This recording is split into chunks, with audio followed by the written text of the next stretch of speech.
Hello, everyone. My name is Jennifer Spence, and thank you for attending today's webinar. What should I do before something happens to me? Presented by Matthew Lau. This webinar is hosted in partnership with the Foster City Library and Financial Aptitude Training, also known as FIAT. FIAT is a nonprofit organization whose mission is to provide free and quality financial literacy education to youth and adults here in the Bay Area. They have worked with many different organizations, including Google, Tri-Counties Bank, Comerica Bank, and Junior Achievement. Today, we are happy to be joined by presenter Matthew Lau. Matt is an investment advisor representative at LFS Wealth Advisors. In addition to being a frequent speaker on retirement planning and financial topics, Matt is a co-author of A Race Between Time and Money and a certified financial planner professional with a Series 65 license. We will be answering questions at the end of the presentation, so please write all of your questions for Matt in the Q&A section and not in the chat section. And with that, I'll hand it over to Matt and we will begin today's presentation. Thanks, Jen. Good evening, everyone.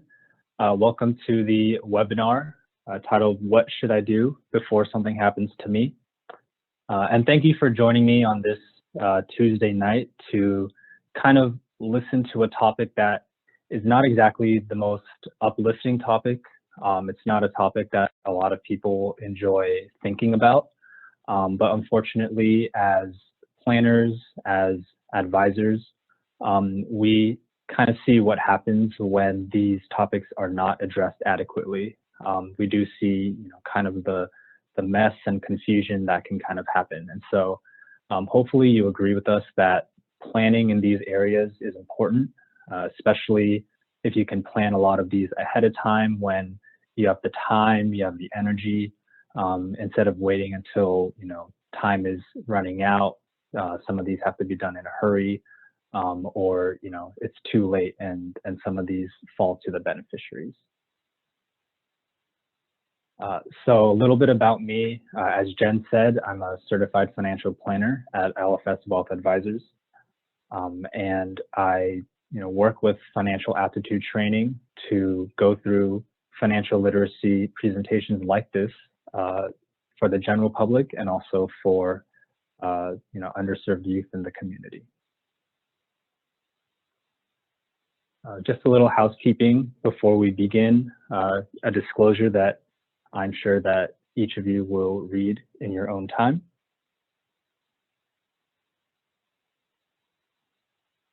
Now, when it comes to planning, we find it best that planning is done with what we like to call a total solution approach.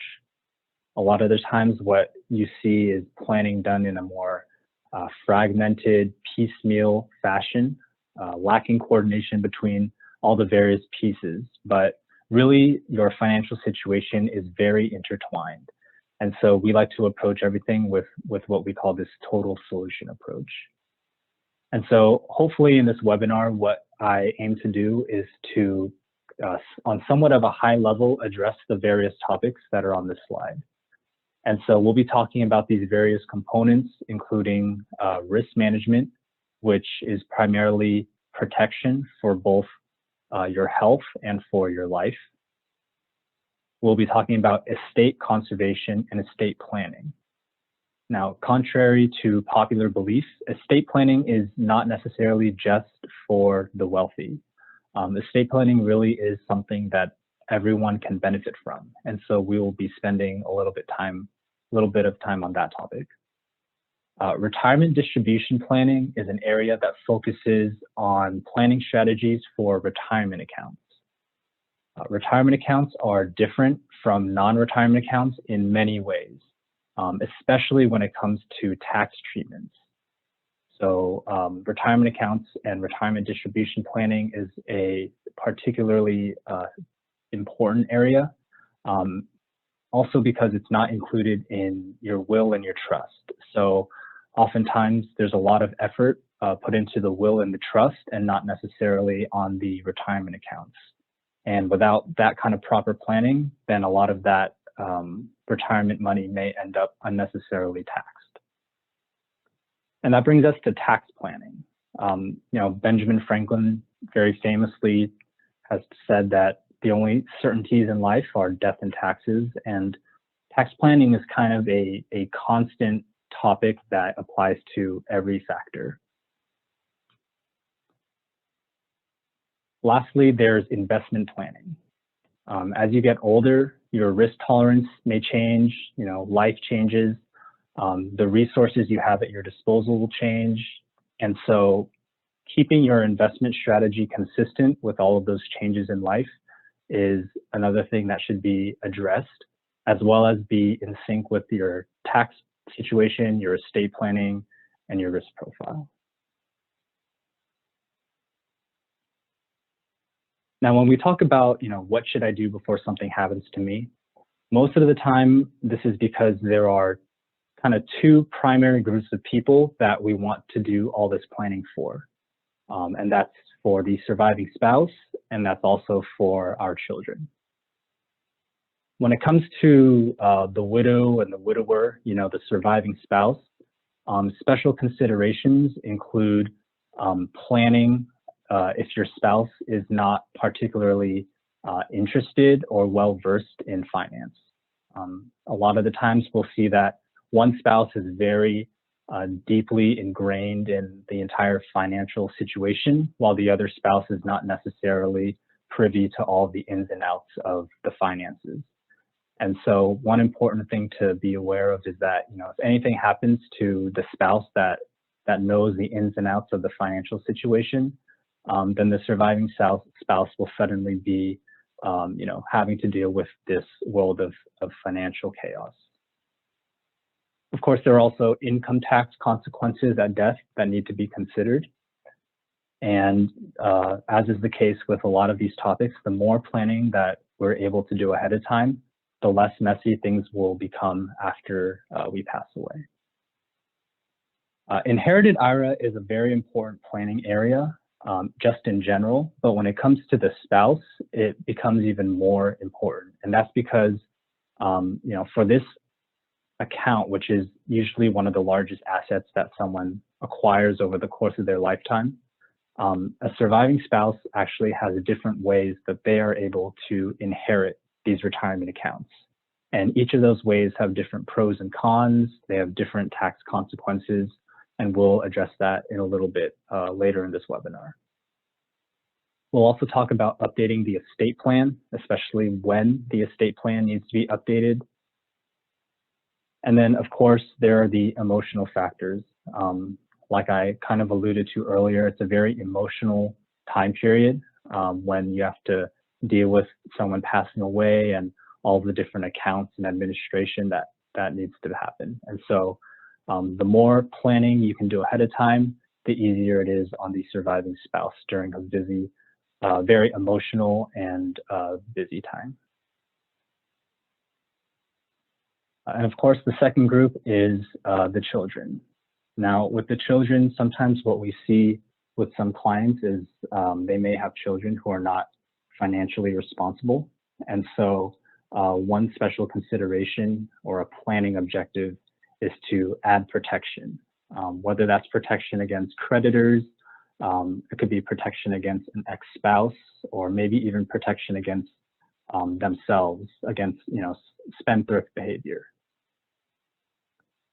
Even if the children are very responsible with high-paying jobs, they sometimes will still have trouble after a death. And so again, the more things are planned out, the smoother all these transitions can be. And then lastly, there is sudden wealth syndrome that we have seen from time to time. This tends to happen when the children don't necessarily know how much money is in your estate. Especially sometimes we have clients who, despite being very wealthy, they continue leading relatively ordinary lifestyles. And so the children end up inheriting a very large sum of money that they're not prepared for. They're very shocked, and they're overwhelmed with how much wealth that they suddenly have. And so, sudden wealth syndrome is very similar to those stories of lottery winners who just a couple years after winning the lottery, they go broke. And it's just that same type of mentality where you're either not comfortable with the newfound wealth or you just don't know what to do with it, so you kind of spend it irresponsibly. So all of these considerations are something that you can plan for if you do it ahead of time. Now, the first section is about protection.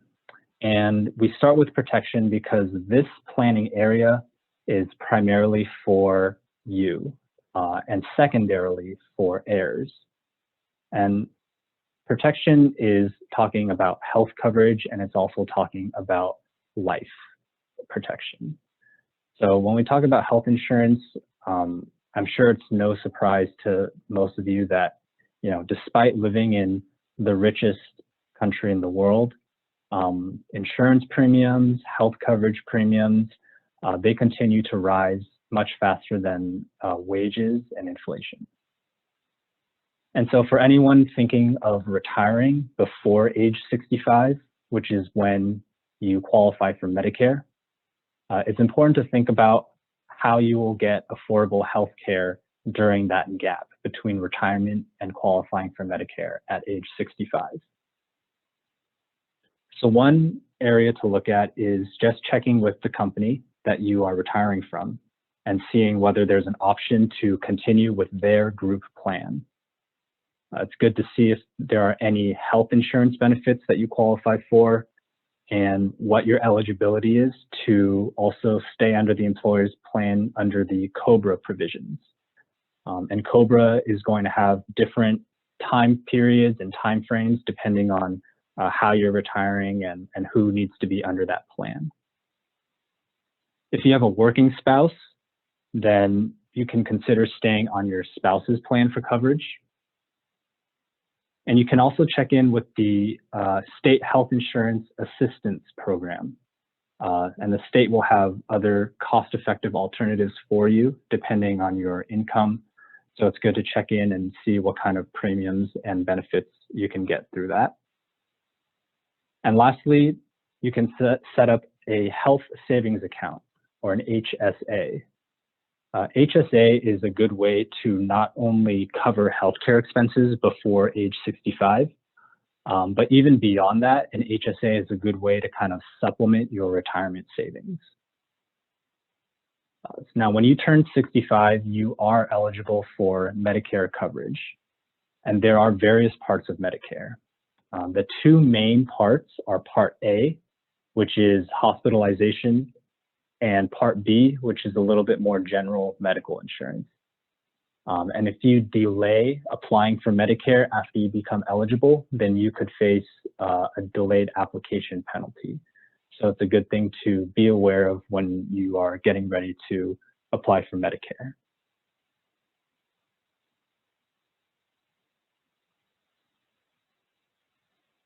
Now, I briefly mentioned HSA, and I don't have the time to go deep into HSA, but we do have resources that you can request that go very deep into HSA and how it can supplement your retirement savings, the contribution limits, the rules for taking withdrawals.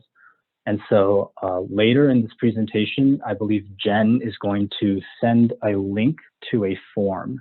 And that form you can use to request additional resources or ask additional questions or whatever it may be.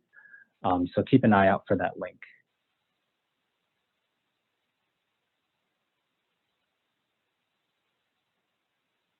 Another concern with many of our clients is long-term care.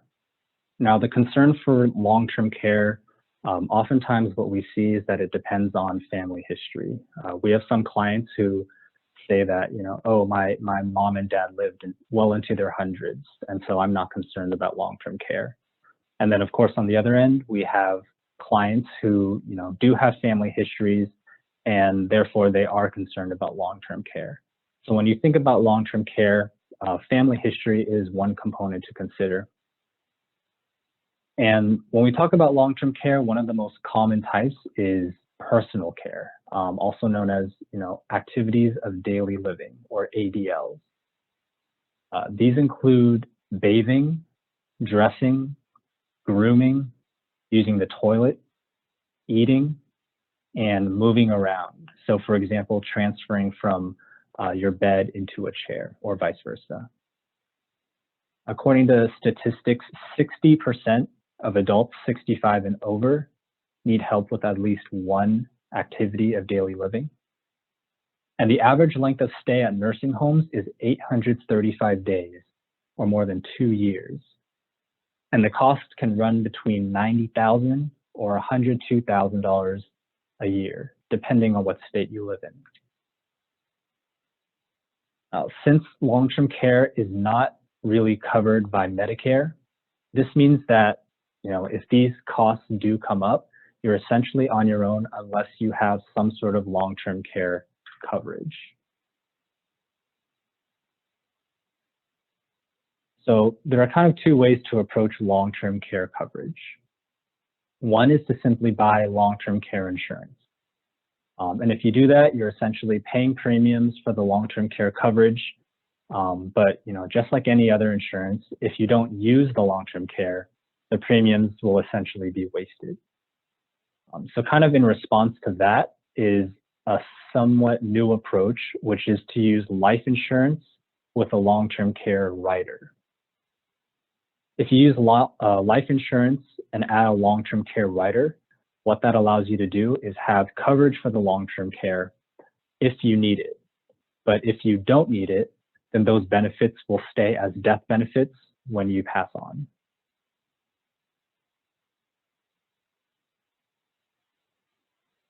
When it comes to life insurance, there are generally two types of life insurance. One is term, and the other one is permanent life insurance. And these two types of life insurance are used for different functions at different phases of our lives.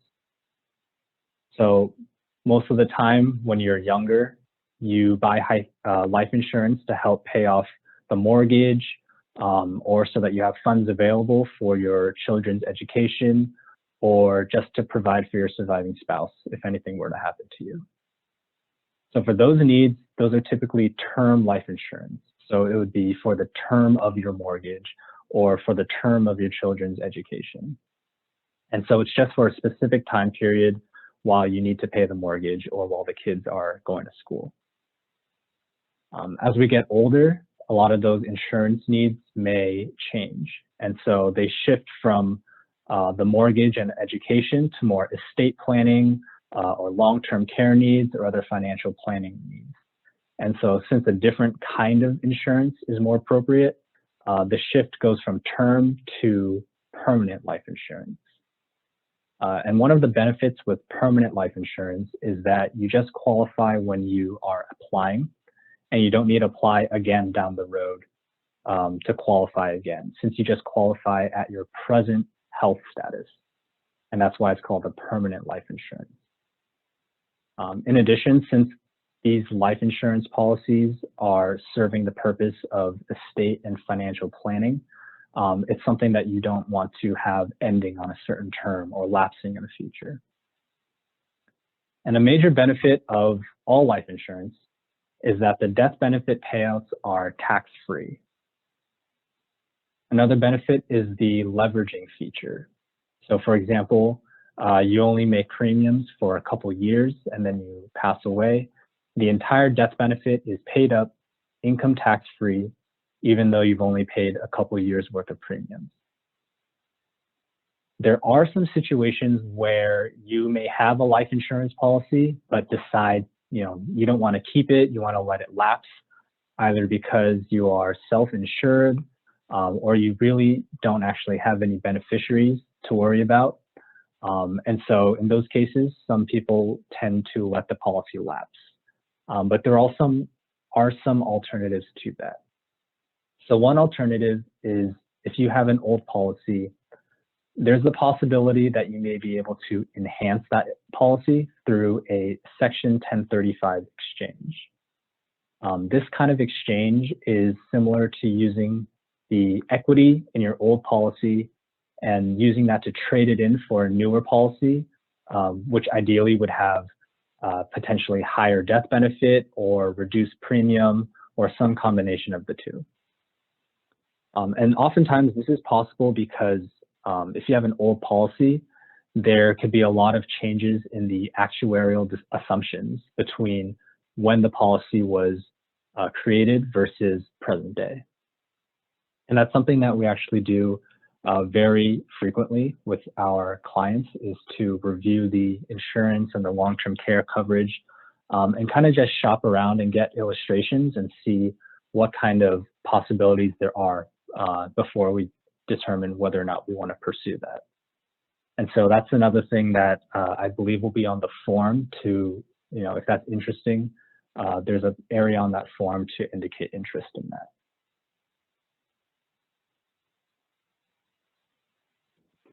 So the next area of planning is estate planning.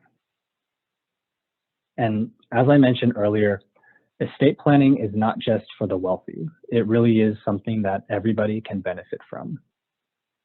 Many people think that they don't need estate planning because they don't have a large enough estate. And in that case, they may be thinking of estate tax planning. So while you may or may not need estate tax planning, everyone does need estate planning. And that's because estate planning is all about transferring your estate to your heirs in the manner that's the most cost-effective, the most efficient, and in a way that aligns with your wishes. And so that's something that really everyone can benefit from.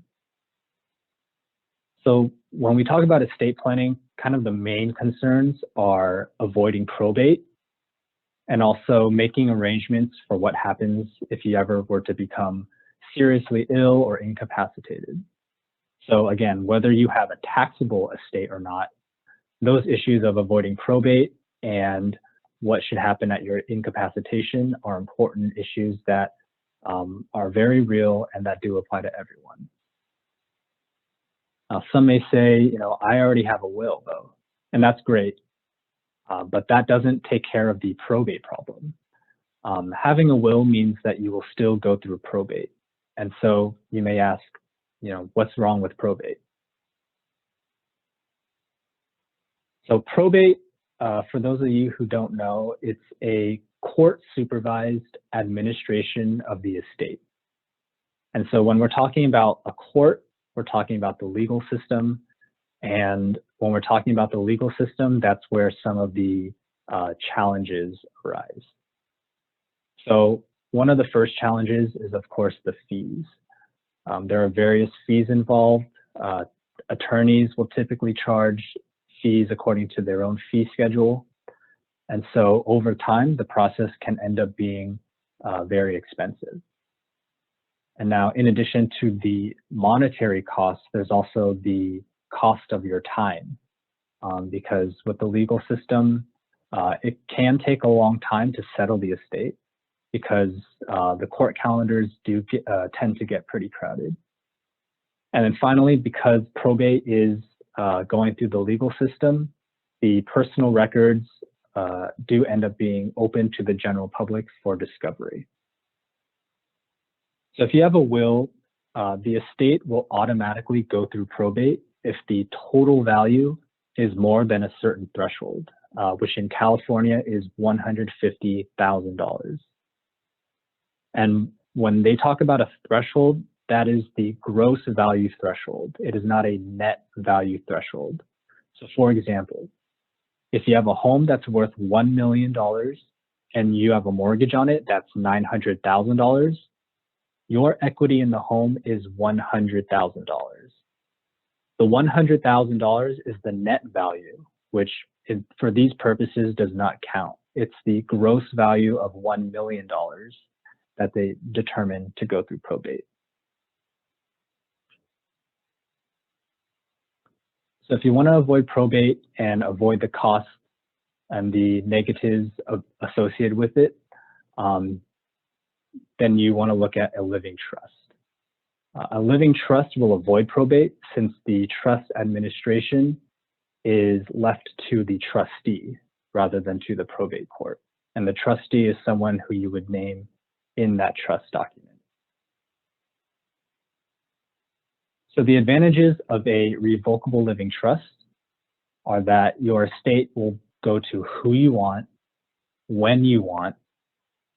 It will be handled by the person you want, and it is more cost effective because of the ability to avoid probate. Now, if you have a taxable estate, then there are additional steps to do estate tax planning as well. And we won't go into all the different estate tax planning tools there are, but it usually will involve more trust as well. But I believe we have a full presentation on just estate tax planning. And if that's something that you're interested in, you can use that same form that I referenced that Jen will send to indicate your interest in that. So there is a new administration in Washington, D.C., and it's possible that the inheritance tax law may change. So even if you don't have a taxable estate now, you may be exposed to estate tax under the new administration. And so that need for estate tax planning should be monitored as various news comes out and as tax laws change. Now, along with that living trust, there are additional ancillary documents, and those include a durable power of attorney, an advanced medical directive to physicians, and a medical power of attorney. And these are essentially instructions to address what to do and who should do those things in the case of your serious illness or incapacitation.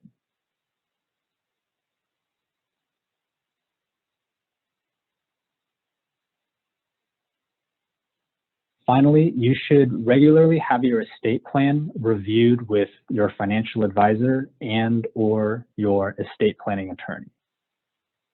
What we see a lot of the times is that we have clients who get an estate tax or an estate plan done, for example, a living trust. And then afterwards, they kind of just put it in a drawer or a safe deposit box or a binder somewhere and kind of forget about it. And as life changes, as laws change, the estate plan ends up kind of getting outdated. And so what we recommend is to review the estate plan regularly, use the list of life events on the screen. And if any of those were to happen, those are good reasons to review the estate plan. But even so, just reviewing it, every 1 or 2 or 3 years ensures that you're up to date and that any changes in your life are reflected in the estate plan.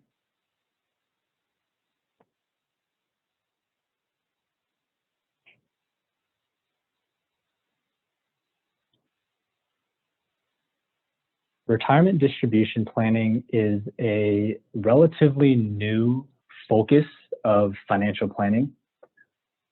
This area kind of emerged as a way to focus on retirement planning, tax planning, and estate planning all in one combined approach. And this type of planning is very important because retirement plans deserve their own set of focus. And it's a very complex area that addresses a lot of areas such as required minimum distribution rules. And really the goal is to include all of these important factors into an effective retirement distribution strategy. So I mentioned that retirement accounts are, deserving of their own area of focus. And that's because retirement accounts are different than your other accounts. They really are a class of their own, and they're subject to a lot of special tax rules and treatments. So up here are a few ways that retirement accounts are different. And the first way is that they are taxed as ordinary income. There's no capital gains treatment of any of the money in the retirement account. And retirement accounts have no income tax basis. In addition, they have no basis step up when you pass away. So this means that 100% of the withdrawal is taxable income, not just the gain portion of the account. It says cannot be gifted with some charitable exceptions. The charitable exceptions are referring to what's called a qualified charitable distribution, or QCD. Now, besides the QCD, you cannot gift your IRA away the way that you can with other non-retirement accounts. With an IRA, if you want to make a gift, you have to actually make the withdrawal and pay the tax on that amount, and then gift that amount away. You also cannot fund your living trust with your IRA or with other retirement accounts. So typically with a living trust, you would draft the living trust and then title your assets into the name of your trust. So your home would be in the name of the trust, your checking account would be in the name of the trust. And this retitling of assets to the trust is referred to as funding the trust.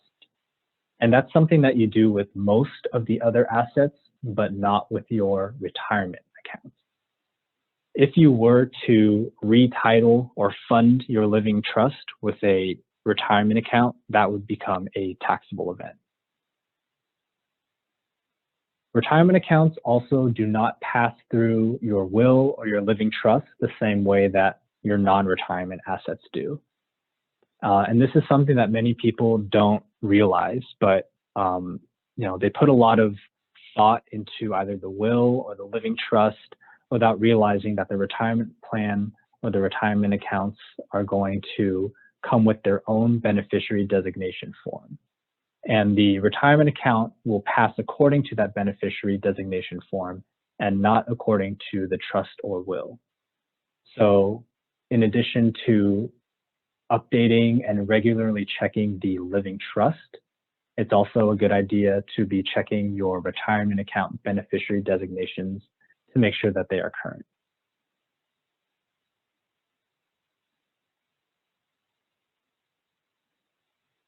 Retirement accounts are also subject to what you may call a triple tax syndrome. So not only are they subject to federal and state income tax, they are also subject to estate tax. With the Tax Cuts and Jobs Act of 2017, the estate tax threshold was increased to 11 million with inflation adjustment. So the threshold now in 2021 is 11.7 million per taxpayer.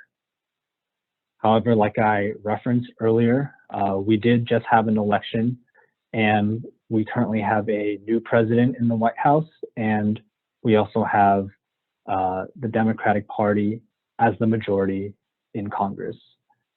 So it is possible that the estate tax law will change.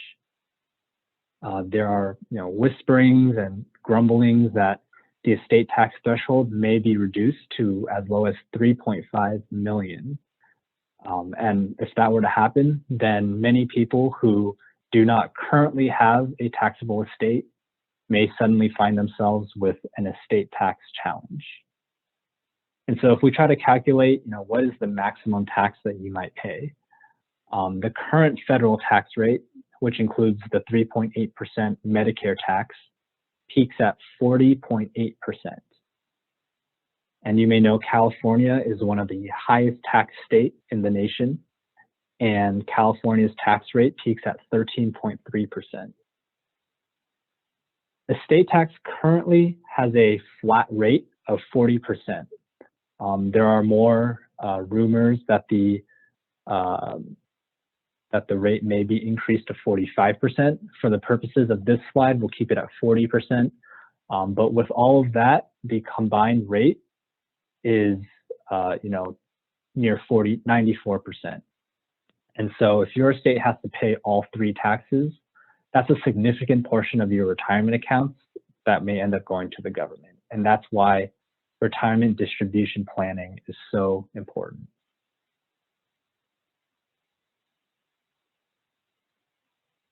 The SECURE Act was passed in 2019, and SECURE stands for Setting Every Community Up for Retirement Enhancement.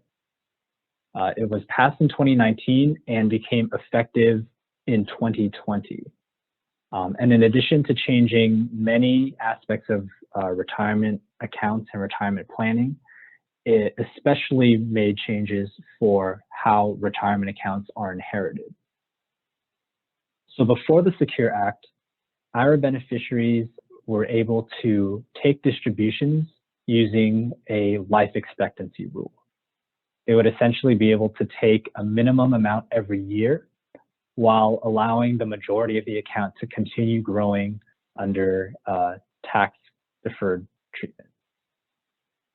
Under the Secure Act, the life expectancy rule was significantly restricted and replaced by the 10-year rule.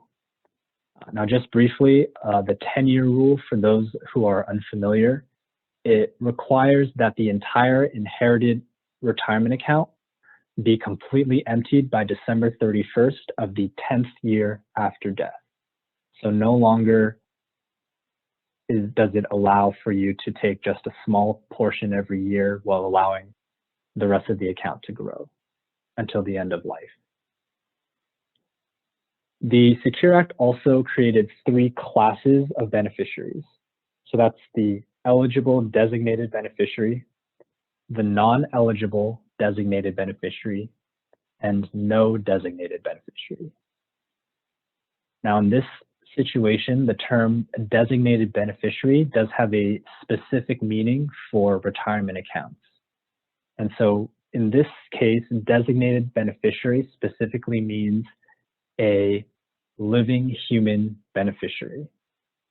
So I'll say that one more time. When we talk about a designated beneficiary, this is referring to a living, breathing human beneficiary.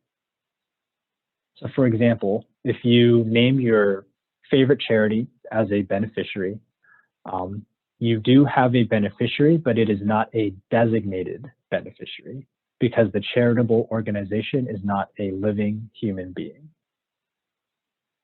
And this is an important distinction because, just because you've named a beneficiary for your retirement account, unless the beneficiary is a designated beneficiary, a living human being, then you don't have a designated beneficiary. And if you don't have a designated beneficiary, then the rule is to empty out the retirement account by the end of the 5th year after death. So this is yet another variation from the 10-year rule.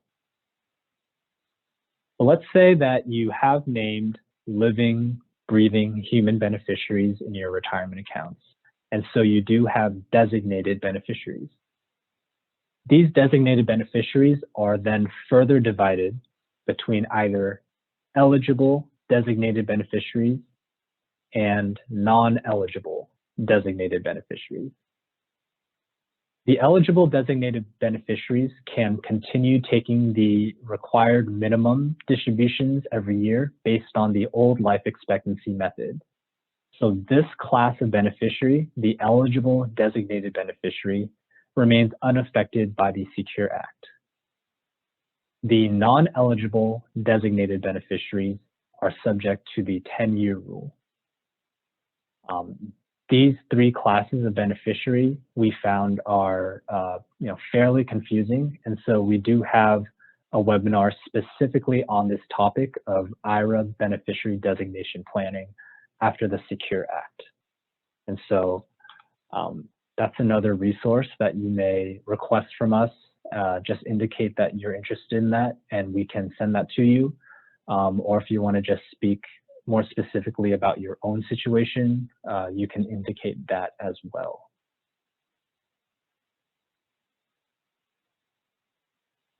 Now, the risk with IRA inheritance is that most beneficiaries either don't know or don't care to plan for what you might call tactical RMD distributions.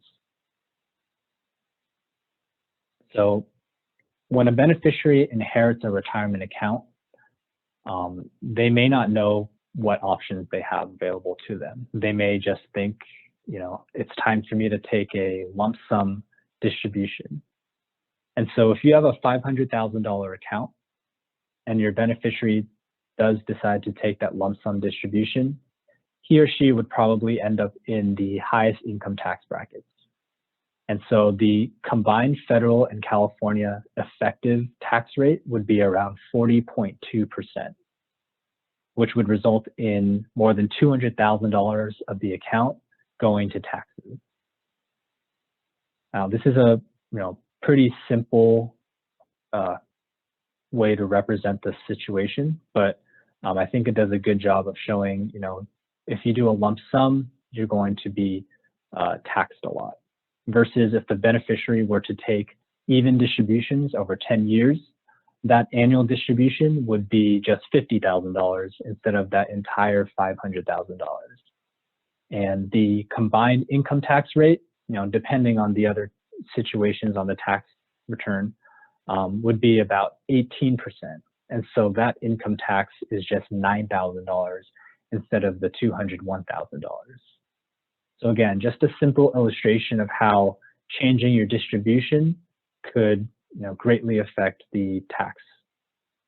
And the beneficiary, depending on their own individual income tax situation, they could be even more tactical on when and how much they take distributions. So the main question is, does your beneficiary know what to do after you were pass away and they inherit this account? And are there any options available to you to make sure that they do the right thing? And this really addresses, those who would like to kind of control the retirement account from the grave, so to speak. And that's through a inherited IRA trust. So an inherited IRA trust or an IRA trust, IRA legacy trust, these trusts are just like any other trust where there is a grantor, and that would be you, the original IRA account owner who is creating the trust. There is a trustee, which is someone who is administering the trust according to the language of the trust. And then, of course, there's the beneficiary. During your lifetime, the IRA trust is a revocable trust, which means that you can make any changes that you would like to the trust provisions. Once you pass away, the trust becomes irrevocable. So how it works is that with an IRA trust, you would name the trust as the beneficiary of your IRA account, rather than naming the children personally and individually.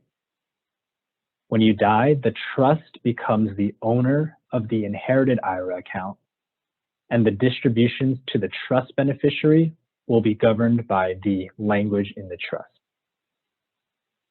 An IRA trust can either be its own standalone trust, or it can be incorporated into your living trust as one trust, as long as there's special language to accomplish that.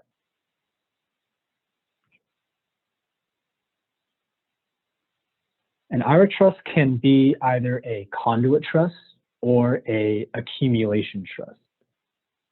Now, before the Secure Act, the default was kind of to veer towards a conduit IRA trust, and that was mainly because of that life expectancy rule. Now with the Secure Act, where the life expectancy rule is more restricted, the conduit trust is a little bit less in favor, and instead the accumulation IRA trust has been found to be more effective, especially for those who want to add layers of protection, whether it's against creditors or ex-spouses or spendthrifts.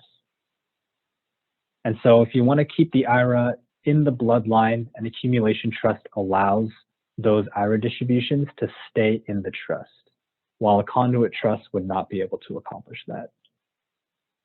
And since a conduit trust is, as the name implies, it's a conduit, that means that any required distributions from the IRA to the trust are immediately they flow out to the individual beneficiary. So the funds cannot stay in the trust under the protection against creditors and ex-spouses. And furthermore, an accumulation trust allows for a fairly powerful feature called sprinkling power, which is not available for a conduit trust.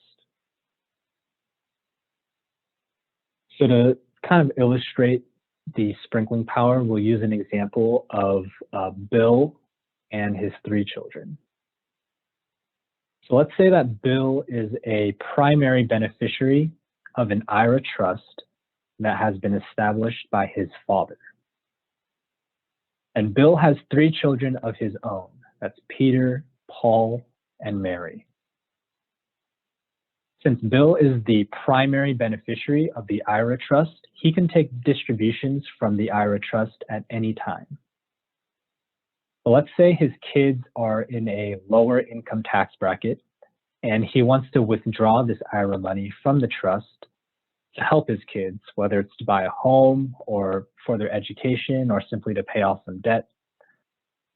What an accumulation trust can do is allow Bill to actually bypass himself and to make distributions directly to any or all of his kids based on their lower tax brackets. So this flexibility is called a trust sprinkling power. And again, this is something that can only be done in an accumulation trust, since the conduit trust does not allow funds to just accumulate inside the trust. Now, since conduit trusts were kind of the default go-to type of IRA trust that was set up before the Secure Act, if you have already had an IRA trust based on the old law, you may want to take a look and review that IRA trust to see if there are any amendments that you'd like made to either change it to an accumulation trust or just update the language so that it better reflects your wishes.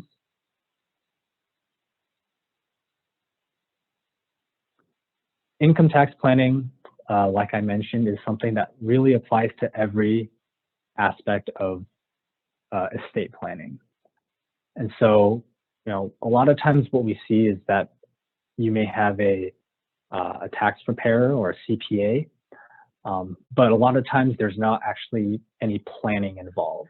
A lot of the times they receive the tax documents once the year is over and they prepare the return, but really it's too late to do anything since it's kind of after the fact. And so a lot of the value that we see is really in planning ahead of time before the year's over. And that's something that we would encourage you to do as well. And so Roth conversion is one good example.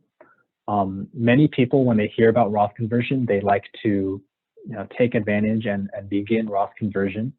And Roth conversion is simply converting from your traditional IRA into a Roth IRA. And while that is a good strategy for many people, there are a lot of considerations to take a look at before just doing it automatically. So for example, taking a look at the income tax rate differential between your conversion year and the distribution year to make sure it's really something that's advantageous to you. Taking a multi-generational approach to it, depending on your objectives for Roth conversion, taking the whole family tax bracket into consideration. And so when we talk about Roth conversion, it's essentially a tax planning exercise and a tax projection exercise to make sure that it truly is beneficial to you and not just something you should automatically do. Another relatively easy, low-hanging fruit is capital gain and loss planning. And this is an area where income tax and investment planning really should be in sync. So for example, there may be a lot of capital loss carryover, and the taxpayer can only use $3,000 every year against that for ordinary income. And so there may be opportunities to either create income through tax-free gains or do some gain harvesting. And a lot of times those types of opportunities go ignored. Kind of along the same vein is qualified dividends versus ordinary dividends. Qualified dividends get preferential income tax treatment, while ordinary dividends do not. So for example, if you're in the 28% federal tax bracket, if you have qualified dividend income that income is subject to only a 15% tax, while your ordinary dividend income is subject to the 28% tax. And there are other planning ideas that have to do with, rental real estate or possibly turning an annuity into a larger tax-free estate.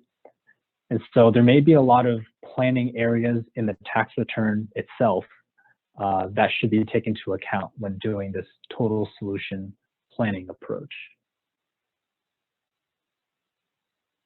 And finally, of course, there's investment planning.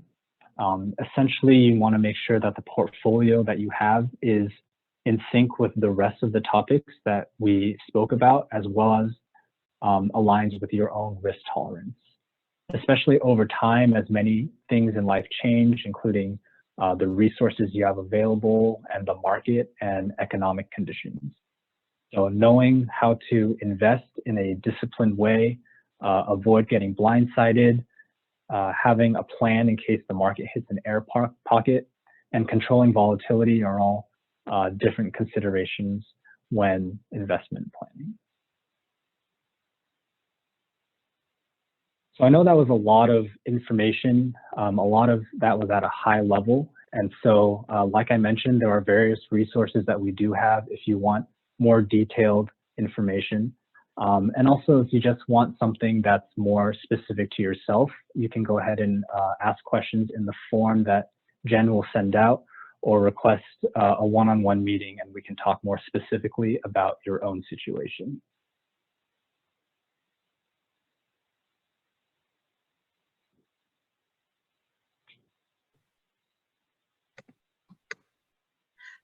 Thank you, Matt, for that informative presentation. And before we begin the Q&A portion of the webinar, I have sent a link to the evaluation form in the chat. Please fill out the form and let us know how we did today. We always want to be providing you with information you find helpful. And we are also offering a few free resources mentioned, as well as the complimentary financial checkup. And if you would like to take Matt up on that offer, make sure you fill out the evaluation form that I have sent in the chat. And let me look at the questions that we have in here. Matt, Diana asked, are people over 65 who have retired eligible for HSA accounts? Yes, so that's one of the benefits of the HSA. And if you take a look at the resource that we have, it will go into depth on that. But the HSA is great because, like I mentioned, you're not only able to take advantage of it for medical expenses, but also it essentially acts as a second IRA. And so there are a lot fewer restrictions actually on HSA than on an IRA account. And so that's certainly something that you want to take a look at, and that essentially everyone can take advantage of. And then the next question I see is, please explain if inherited IRA trust for child can be set up in a parent trustor's current trust, and how will it work? Yeah, so a inherited IRA trust can either be its own trust, or it can be incorporated into your current trust. Previously, what we had seen a lot of the times was that IRA trusts were just their own standalone trust. But recently there is a trend to just kind of combine it into the existing living trust that you have. So you do want to find a good estate planning attorney that knows the correct language to be able to do that. And it is possible for them to incorporate that IRA trust component into your existing living trust.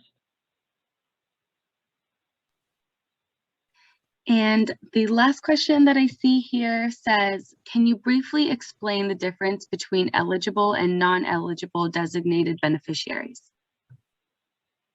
Sure. So just to kind of recap, eligible designated beneficiaries are those who are able to ignore the 10-year rule essentially and continue inheriting retirement accounts based on their own life expectancy. And non-eligible beneficiaries non-eligible designated beneficiaries are essentially confined to that 10-year rule. Now, when we talk about who qualifies to be an eligible designated beneficiary, that generally is going to be the spouse. That's going to be a beneficiary who is either disabled or chronically ill.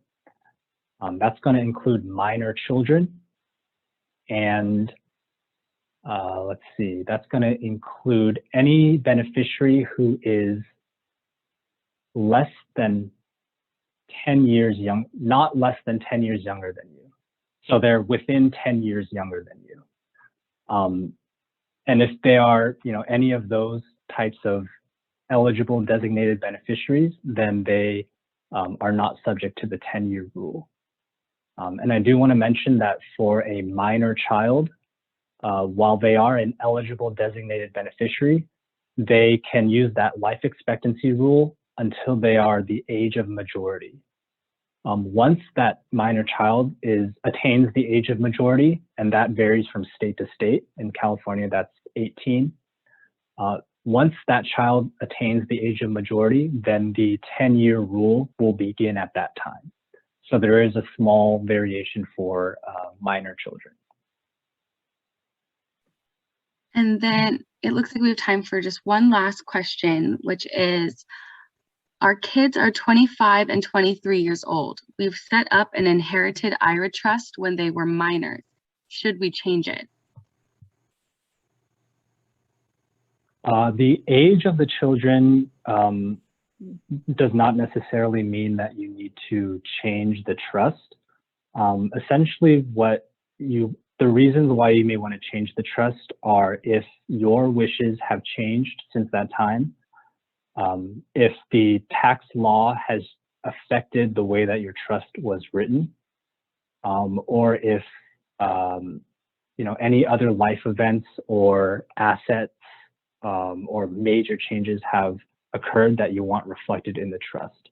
But the pure fact that their ages have changed does not necessarily warrant a change. But I would say when in doubt, it's always good to take a look, or at least have someone like us, review it and just see what does the trust really say and how does it apply to our current landscape and your current situation. All right, thank you, Matt. And that is all for questions. Thank you again, everyone, for attending today's webinar. And in collaboration with the Foster City Library and Fiat, we are always looking for ways to serve you better. So again, please take a moment to complete the evaluation form. I resent it in the chat. And if you didn't get all of your questions answered today and you'd like to speak with Matt, please let us know, and there's a spot in the evaluation form for you to select contact us and for you to request those free resources. So thank you, everyone, and enjoy your evening.